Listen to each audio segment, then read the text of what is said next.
Se eu chegar em você e falar que eu tenho um setup bem estruturado, qual é a primeira coisa que vem à sua mente? Que eu possuo um alto retorno financeiro. Esse não é um pensamento de todo errado, mas ele é incompleto.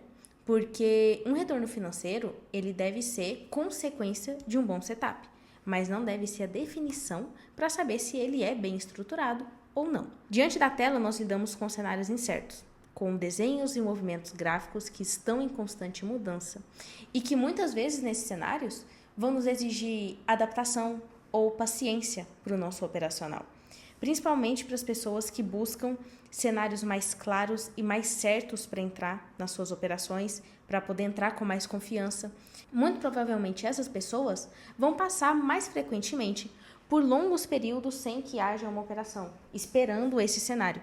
E isso se encaixa no seu operacional. Tudo bem. Porém, em outras situações, você vai perceber que o comportamento do gráfico ou do ativo mudou nos últimos tempos, seja porque rompeu um ponto de suporte ou de resistência, porque passou a trabalhar em uma outra zona, ou porque já faz longos períodos em que não faz uma reversão ou abre uma tendência.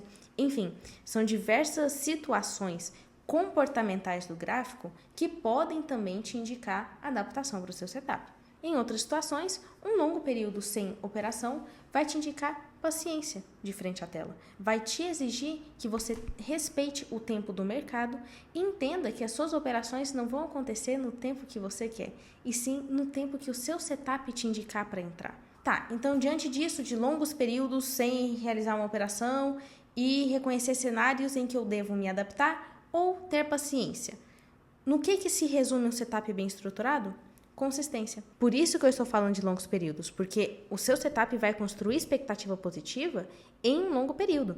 Se você desenvolve um setup e em um dia, uma semana, 2 semanas, o seu retorno financeiro é alto, isso não indica que ele é bem estruturado. Então pega um período maior, 6 meses, 1 ano, 3 anos.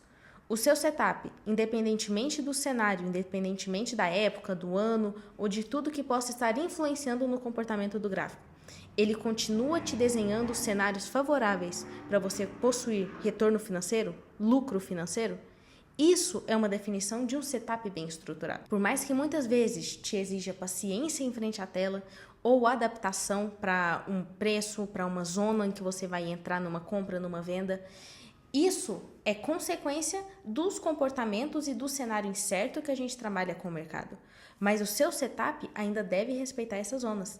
O seu setup ainda deve ser superior a isso. Por muitas vezes que a gente vai adaptar o próprio setup que já tem te indicado muitas boas operações. Mas na medida em que o mercado se movimenta e muda o seu comportamento, a gente deve acompanhar essa mudança junto. E o seu setup é responsável por isso. O seu setup, um setup bem estruturado, é responsável por te trazer lucro financeiro, independentemente se ele te exige adaptação ou paciência. Você tendo um setup dessa maneira, a sua paciência em frente à tela se torna muito mais fácil de lidar. Por mais que o tédio em frente à tela, na minha opinião, ainda seja um dos maiores inimigos do trader, um método operacional bem estruturado te passa segurança, te passa a certeza de que naquele período é melhor você não operar, é melhor você ficar de fora. Te passa confiança tanto para você entrar em uma operação quanto para você ficar de fora.